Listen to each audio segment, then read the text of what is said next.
Om Sai e bike sales and services. फक्त 5 व 10 रुपयात 50 ते 100 किलोमीटर प्रवास. आता येईल आनंदाला वेग. स्टायलिश लुक, जास्तीत जास्त speed, disc brake, tubeless tyres, 200 kilo वजन वाहण्याची क्षमता, mobile charging, no licence, no registration, प्रदूषणविरहित आधुनिक बाईक. कोणतीही इलेक्ट्रिक बाईक खरेदी करण्यापूर्वी एकदाच भेट द्या. आमचा पत्ता कांबळे गल्ली, परमहंस भालचंद्र महाराज आश्रमाजवळ, कणकवली. संपर्क 72 64 82 42 42.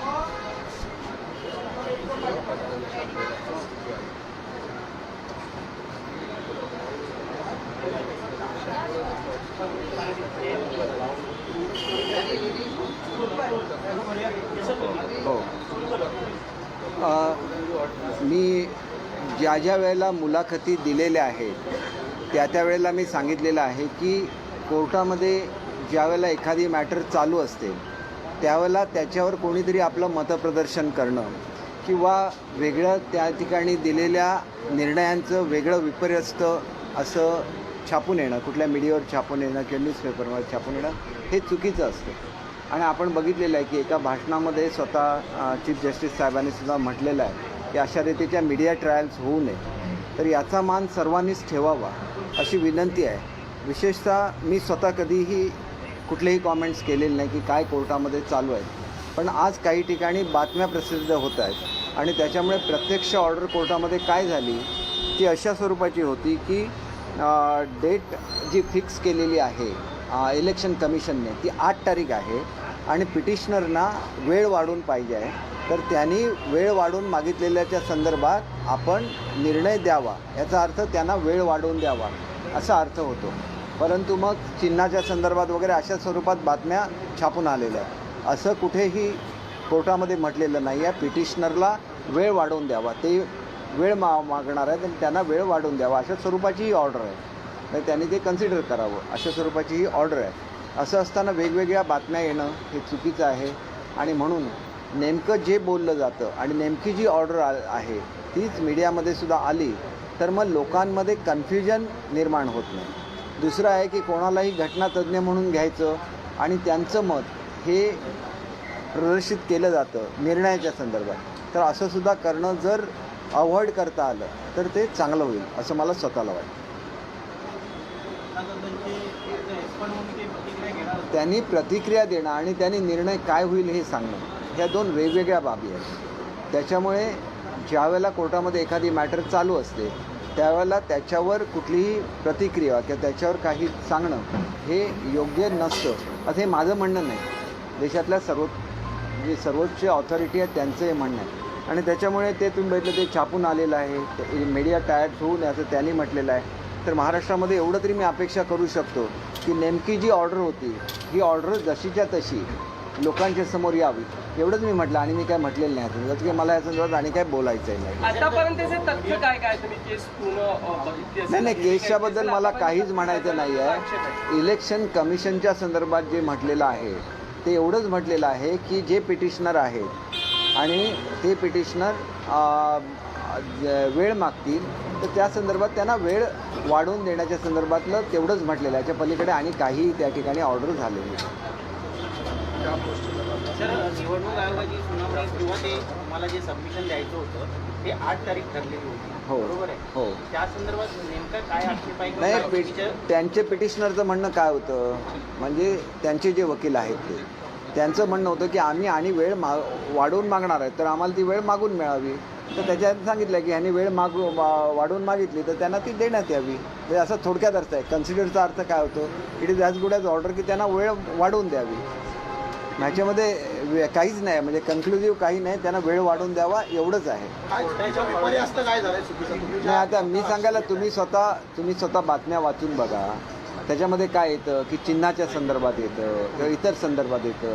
ती कुठलीही चर्चा झालेली नाही की त्या ऑर्डरमध्ये असं काही नाही आहे. फक्त वेळ वाढवून द्यावा एवढंच आहे. का जो वेळ वाढवून दिले त्यामुळे राज्य मंत्रिमंडळ विस्तार तो देखील लांबणीवर पडेल का, त्याच्यावर काय परिणाम झाले? हे बघा, या दोघांचा काहीही संबंध असेल असं मला स्वतःला वाटत नाही, की असं कुठेही म्हटलेलं नाही आहे की मंत्रिमंडळाचा विस्तार करू नये वगैरे असं. मंत्रिमंडळाच्या विस्ताराची तारीख हे मुख्यमंत्री राज्यपाल महोदयांना कळवतील आणि त्यावेळेला तो होईल. हिंदी में जानना चाहेंगे कि आज जिस तरीके से खबर चल रही है कि राज्य सरकार को कहीं न कहीं कोर्ट से झटका मिला है और खासकर उन्होंने इलेक्शन कमीशन को बोला है कि अभी इस पर फैसला ना दे जब तक कोर्ट में मामला नहीं चले, क्या है पूरा मामला और आपकी तरफ से? देखिए, जो ऑर्डर है वो स्पेसिफिक है. ऑर्डर में क्या बोला गया है कि इलेक्शन कमीशन के पास एक जो पार्टी जहाँ पे आर्गुमेंट कर रही थी उन्होंने बोला है कि उनको और समय चाहिए, तो वो समय मांगेंगे इलेक्शन कमीशन के पास, तो उनको पर्याप्त समय दिया जाए. इतना ही क्या है, उसके बारे में और कोई भी ऑर्डर नहीं हुआ है.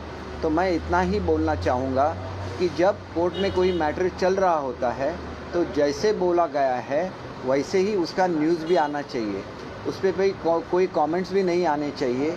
एक मान रहता है, सुप्रीम कोर्ट का मान रहता है, तो हर किसी को ये देखना चाहिए कि इस पर कोई कमेंट नहीं आए और जैसे भी बोला गया है कोर्ट में उसी तरह से उस न्यूज़ में भी वो आ जाए. इतना ही मेरा कहना है. और हमने कभी भी इसके बारे में डिस्कशन कभी नहीं किया है, मैंने खुद कभी भी कमेंट नहीं किया है. लेकिन आज जो कुछ न्यूज़ आ रही थी उसमें कुछ अलग से न्यूज़ आ रही थी, इसलिए मैंने एक्सप्लेनेशन किया कि खाली इलेक्शन कमीशन को बोला गया है कि ये जो पिटिशनर है वो आपके पास वक्त मांगेंगे तो उनको वो वक्त दिया जाए.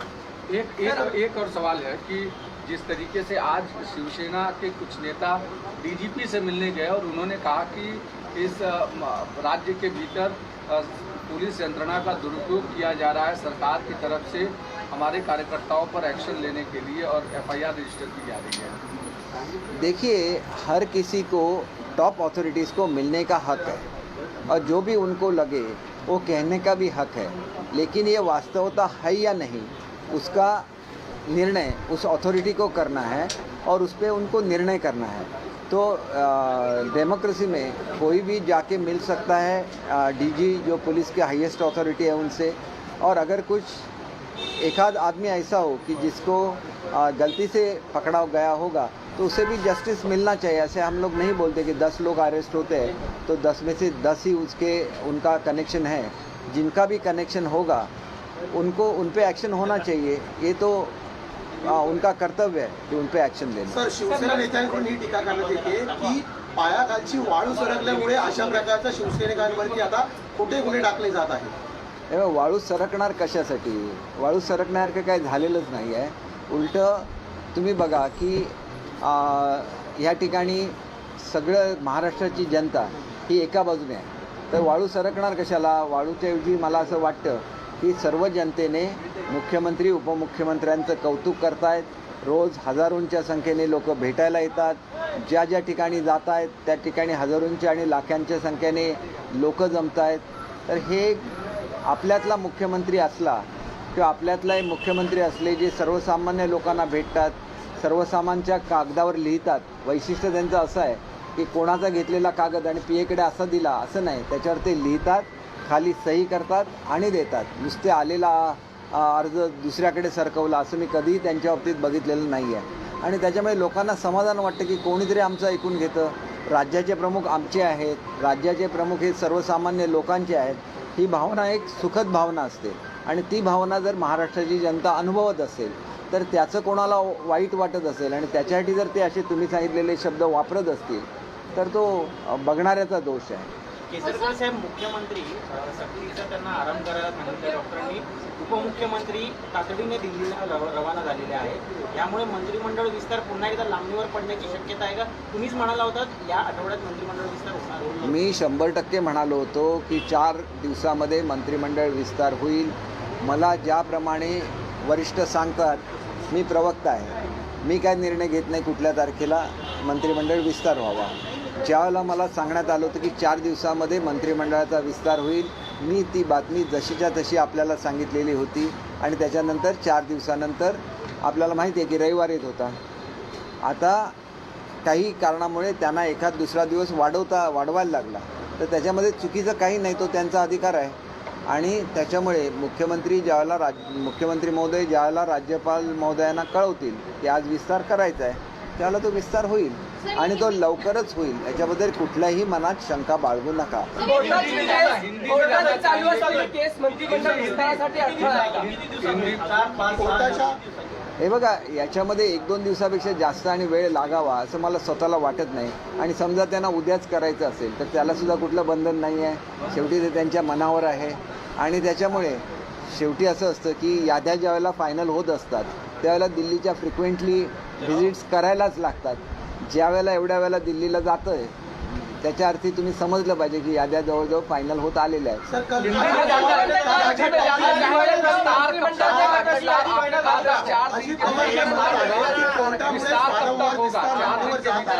कशा प्रकारे पाहता, कारण आज पुन्हा आता नवीन तारीख मिळालेली आहे त्यामुळे 4 दिवसात होणारा विस्तार पुन्हा लांबणीवर जाणार आहे. कारण काय सर? हे बघा, मी तुम्हाला विस्तार लांबणीवर जाणार आहे असंही म्हटलेलं नाही आहे किंवा विस्तार लवकर होणार असंही म्हटलेलं नाही आहे. हे सगळे तुमचे अंदाज आहेत आणि तुमच्या मीडियामध्ये असं येतं आहे की उद्या मंत्रिमंडळाचा विस्तार होणार आहे, तर तुमच्या बातम्या माझ्यापेक्षा जास्त ॲक्युरेट असतात. त्याच्यामुळे मी काय त्याच्यावर कॉमेंट करणार नाही. उद्या मी नाही म्हटलं आणि उद्याच झाला विस्तार तर तुम्ही म्हणणार की आम्ही तुमच्यापेक्षा जास्त आम्हाला माहिती आहे. तर तुम्हाला नेहमी जास्त माहिती असते. रखडण्यामागचं कारण काय आहे? कारण का महिनाभूमी जास्त झालं त्याचं कारण काय? अहो, रखडला कुठे? मी तुम्हाला सांगू, साऊथमध्ये एका राज्यामध्ये एकच मुख्यमंत्री होते आणि आहेत, आता सध्या सुद्धा ते मुख्यमंत्री आहेत त्या आणि त्यांचे राज्याचं उदाहरण 3 या राज्याला कशाला? कशाला काय दिलंच पाहिजे ना. तुम्ही असं एक गोष्ट लक्षात घ्या की असं प्रत्येक ठिकाणी चालू असतं की महिनाभर तर सर्वसाधारणपणे जातोच मुख्यमंत्री आणि उपमुख्यमंत्री नेमल्यानंतर आणि त्याच्यानंतरच विस्तार होत असतो. अनेक ठिकाणी हे झालेलं आहे. त्याच्यामुळे महाराष्ट्रामध्ये थोडंसं वेगळ्या पद्धतीने सगळ्यांना उत्सुकता आहे लवकरात लवकर सगळे मंत्रिमंडळ यावं म्हणून तुम्हाला तो वेळ जास्त वाटतोय. म्हणजे आपण ज्याला खूप आतुरतेने वाट बघत असतो त्याला एखादा दिवस सुद्धा मोठा वाटायला लागतो. विस्तार कब तक होगा सर? विस्तार कब तक होगा? विस्तार कब तक होगा? खासकर आपने कहा था कि 4 दिन के भीतर विस्तार होगा. आमची लिस्ट फायनल जायची की नाही ह्याचं उत्तर शिंदे साहेब आपल्याला देऊ शकतात. विस्तार कब तक होगा? और आपने कहा था कि 4 दिन के भीतर विस्तार होगा. कल की संभावना जताई गई वो टल गई है, कैसे देख रहे हैं? टल रही है वो आप बोल रहे हैं, मैं कैसे बोल सकता हूँ टल तो कब गई तक है? विस्तार हो रहा है? वो तो मुख्यमंत्री साहब का प्रियोगेटिव रहता है. उपमुख्यमंत्री साहब से बात करके वो अनाउंस कर देंगे कि किस तारीख को विस्तार हो रहा है. लेकिन लग रहा है आपको कि जिस तरीके से आज सीएम छुट्टी पर है, डीसीएम दिल्ली चले गए, विस्तार कल होने की संभावना, और अगर होनी होती तो आपने सारे जो संभावित मंत्री हैं उनको बुला लिया क्या आपने? नहीं, ये सब आप ही बातें कर रहे हैं, मैं इसके बारे में क्या बोलूँगा.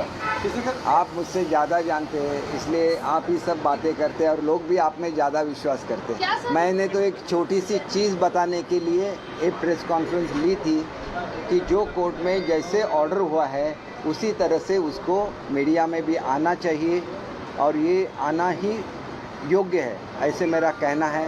और उस तरह से ये ऑर्डर आप खुद चेक कर लीजिए कि क्या ऑर्डर थी और उसी तरह से आप उसको लाएंगे मीडिया में, तो मैं आपका सबका बहुत आभारी रहूँगा. संजय राऊत यांना 8 ऑगस्ट पर्यंत ईडी कोठडी वाढवून दिलेली आहे. त्याचबरोबर त्यांनी सांगितलेलं आहे की जे काही सुरू आहे सुनील राऊतचे राजकीय नहीं, इसका जवाब शिंदे साहब आपको दे सकते हैं. आज उनकी तबीयत ठीक नहीं है. जब मैं उनको मिलने के लिए गया था तो डॉक्टर साहब उनको चेक कर रहे थे. इसका मतलब सचमुच ही उनकी तबीयत ठीक नहीं है. बहुत दिनों से वो सोए भी नहीं थे, तो एक स्ट्रेस आ जाता है. आप बहुत अपने तबीयत को बहुत ये देते हैं तो उससे थोड़ा स्ट्रेस आ जाता है. तो उनको चेक कर रहे थे. और आपने भी देखा हुआ है, नासिक में गए तो 3-3 बजे तक लोग उनका इंतज़ार करते रहे. औरंगाबाद में गए थे, वहाँ पे भी लोग देर रात तक उनका इंतज़ार कर रहे और वो लाखों की संख्या में थे, हज़ारों की संख्या में रहे. क्योंकि ऐसे मुख्यमंत्री मिल गए जो सामान्य लोगों को मिलते हैं, उनसे बातें करते हैं, उनका दुख समझ लेते हैं और उस पर एक्शन भी करते हैं. तो ये वाजिब है कि उनको भी ज़्यादा समय देना पड़ा है और इस दरमियान उन्होंने अपने हेल्थ का केयर नहीं लिया है.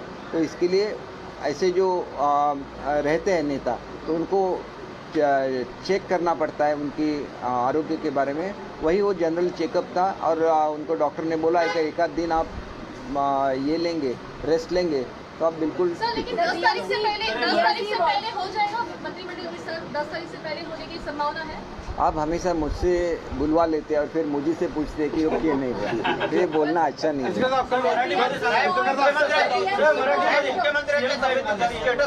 सीएम साहेबांचे जनरल चेकअप चालू होता ज्यावेळेला मी गेलेलो होतो. ते आजारी नाही आहेत, परंतु त्यांनी स्वतःला ओव्हरस्ट्रेन करून घेतलेलं आहे. कित्येक दिवस ते झोपलेले नाही आहेत. महाराष्ट्राच्या दौऱ्यावर ज्यावेळेला ते जातात त्याला 2-2, 3-3 वाजेपर्यंत लोक त्यांची वाट बघत रस्त्यावर थांबतात आणि मग त्या लोकांना तसंच सोडून जाणं त्यांना योग्य वाटत नाही. त्याच्यामुळे 3 वाजता एखाद्या ठिकाणी ते लोकांना भेटले आणि परत झोपायला गेले तरी ते 5-6 वाजता झोपायचं, परत 7 वाजता 1-2 तासाची झोप ही कोणालाही पुरेशी नसते. परंतु मुख्यमंत्री सातत्याने गेले 8 दिवस हे करतायत की अजिबात झोपत नाही आहेत.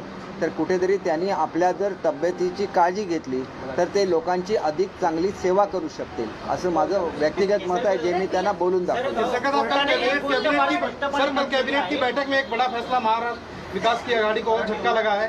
जो वार्ड रचना थी उसको रद्द करके पुरानी रचना के आधार पर ही 2017 के आधार पर ही चुनाव दिए जाएंगे. कांग्रेस के फेवर ये में तो कांग्रेस में खुशी है, कांग्रेस ने खुशी जताई इस पर। नहीं, किसी ने भी खुशी जताने दीजिए, आखिर तो जीतना तो हमें ही है. इसलिए उनकी जो खुशी है आज खुशी मनाने दीजिए. जब रिजल्ट आएगा तो हम लोग खुशी मनाएंगे, क्योंकि हमारे ही जो युति के कार्यकर्ता है वो हर जगह पे जीतने वाले हैं, क्योंकि महाराष्ट्र की जनता हमारे साथ है. सर, ये वार्ड की पुनर्रचना करने की वजह क्या थी? ये मैं नहीं बोल सकता, जिन्होंने की उनको पूछना पड़ेगा. सर, लेकिन सर, ये फक्त बीएमसी चुनाव में जो है वो शिंदे गुट और बीजेपी एक साथ चुनाव मैदान में उतर बिल्कुल सकते हैं। बिल्कुल लड़ेंगे. हम हर इलेक्शन इकट्ठा लड़ेंगे, चाहे वो कॉरपोरेशन का इलेक्शन हो, चाहे वो नगर पालिका का इलेक्शन हो, चाहे वो जिला परिषद का इलेक्शन हो, चाहे वो पंचायत समिति का इलेक्शन हो, या तो छोटा से छोटा जो इलेक्शन रहता है वो ग्राम पंचायत का रहता है, उसमें भी हम इकट्ठा लड़ेंगे. और हमारी एकता क्या है वो जनता को दिखाएंगे, उनको न्याय देंगे. सुनील राऊत ने बयान दिया है की संजय राऊत को हिअरिंग होऊ शकते, पण तुम्ही इलेक्शन कमिशन कुठलाही निर्णय घेऊ शकत नाही हे तरी स्पष्ट म्हटलेलं आहे कोर्टाने. याबाबत कुठलाही नाही असं तुम्ही ऑर्डर वाचून बघा ना. तुम्ही ऑर्डर का वाचून बघत नाही? ऑर्डर क्लिअर आहे की त्यांना वेळ द्या, निर्णय घेऊ नका असं कुठल्या ऑर्डरमध्ये म्हटलेलं असेल. चिन्हाचा निर्णय घेऊ नका. अहो, मी आता तुम्हाला ऑर्डर वाचून दाखवली, इंग्रजीमध्ये ऑर्डर आहे, मी तुम्हाला वाचून दाखवली. त्याच्यामध्ये कुठे असं आहे का? हे बघा, वकील काय मांडतात हा वेगळा भाग असतो. तुम्ही जी बेंचने ऑर्डर दिलेली आहे, ऑर्डर वाचा. माझ्याकडून वाचण्याची गरज नाही आहे. हे सगळे जे लॉ बुक्स येतात या लॉ बुक्समध्ये हे छापून येतं, ते तुम्ही इंटरनेटवरून काढा आणि त्याप्रमाणे लिहा. एवढीच माझी साधी मागणी आहे. ती ॲक्च्युअल ऑर्डर असते. जो पिटिशनर असतो तो वेगवेगळ्या बाजू मांडत असतो, पण त्यांनी मांडलेली बाजू म्हणजे त्याच्यावर दिलेली कोर्टाने दिलेली ऑर्डर अशी नाही. कोर्टाची ऑर्डर लेखी असते आणि ती जर स्पीकिंग ऑर्डर असली तरी ती त्या लॉ बुकमध्ये तशीच्या तशी येते. इतर ठिकाणी काय छापून येतं मीडियामध्ये हे महत्त्वाचं नसतं. त्या तुम्हाला ती इंटरनेटवर मिळेल आणि ती तुम्ही इंटरनेटवर बघा आणि मग तुम्ही तशी ती छापा. एवढी मी सर्वसाधारण साधी विनंती केलेली आणि आपण या विनंतीचा मान ठेवाल अशी मी सर, एक सवाल सुनील राउत ने बयान दिया है कि एक साजिश के तहत संजय राउत को फंसाया जा रहा है. जल्द से जल्द 2 से 3 दिन में एक प्रेस कॉन्फ्रेंस लेंगे और पूरे डॉक्यूमेंट के साथ मीडिया के सामने आएंगे. देखिए, ये सब अंदाज रहते हैं. मैं भी ऐसे बोल सकता हूँ कि वो जो एनवलप पे लिखा हुआ था वो सुनील राउत जी का हस्ताक्षर है या नहीं, वो भेज दीजिए हस्ताक्षर करने के पास. ऐसे भी हम लोग कुछ भी बोल सकते हैं ना. उस बोलने से क्या होता है? वो तो सचमुच में किसका हैंड राइटिंग है उसको चेक करना चाहिए, तो आपको मालूम पड़ेगा कि साजिश कौन कर रहा है. साजिश तो ऐसे व्यक्ति के खिलाफ होती है जो एक महनीय व्यक्ति होता है, और कोई भी लिख सकता है किसी भी एनवलप पे, और वो हस्ताक्षर किसका है वो भी चेक करना चाहिए. ऐसे मेरा मानना है. लेकिन ये करना न करना वो जो इन्वेस्टिगेटिंग एजेंसी है उसका काम है. इसके बारे में मैं क्यों बोलूँ? तो इन्वेस्टिगेशन चल रहा है तो इन्वेस्टिगेशन चलने दीजिए. फिर उसके क्या बारे में कोर्ट में आज बहस भी चल रही है, तो इस पर हम लोग ऐसी चीज़ों में कभी भी कमेंट नहीं करते हैं. आगे भी चल के कभी भी कमेंट नहीं करेंगे. राजकीय सूडबुद्धीने कारवाई केली जाते असं सुनील राऊत नंतर संजय राऊतचे भाऊ आहेत आणि त्याचबरोबर 8 तारखेपर्यंत पोलीस कोठडी त्यांना वाढवून दिली याचा अर्थ असा आहे की कोर्टाने वाढवून दिलेली आहे. याचा स्पष्ट अर्थ असा आहे की त्यांच्यावर सूडबंदीने कारवाई होत नाही आहे, नाहीतर कोर्टाने वाढवून दिली नसती कस्टडी. किरीट सोमय्या म्हणतात की प्रताप सरनाईक आता पवित्र झाले. कारण ते अंक झाले म्हणून ते पवित्र झाले. हे बघा, मी आपणा सर्वांनाच विनंती करतो की एजन्सीजना आपलं काम करून दे. मीडियामध्ये काय येतं आणि खरं तर लोकांनी मीडियासमोर येऊन काहीही स्टेटमेंट देण्यापासून लांब राहिलं पाहिजे. कारण स्टेटमेंट येतात त्यावेळेला इन्व्हेस्टिगेशन चालू असतं, स्टेटमेंट येतात त्यावेळेला कोर्टामध्ये केसेस चालू असतात. याच्यावर कुठल्याही तऱ्हेचा दबाव येणार नाही किंवा कसलाही परिणाम होणार नाही याची काळजी प्रत्येकाने घेतली पाहिजे असं मला वाटतं आणि मी ते त्यांच्या हिताच्या दृष्टीने तसं ते त्यांना विनंती करतो. असे नवनवीन व्हिडिओ पाहण्यासाठी कोकणशाहीचं यूट्यूब चॅनल सबस्क्राईब करा व बेल बटन प्रेस करा. तसेच फेसबुक पेज लाईक करा आणि इंस्टाग्राम पेज व ट्विटर पेजला फॉलो करायला विसरू नका.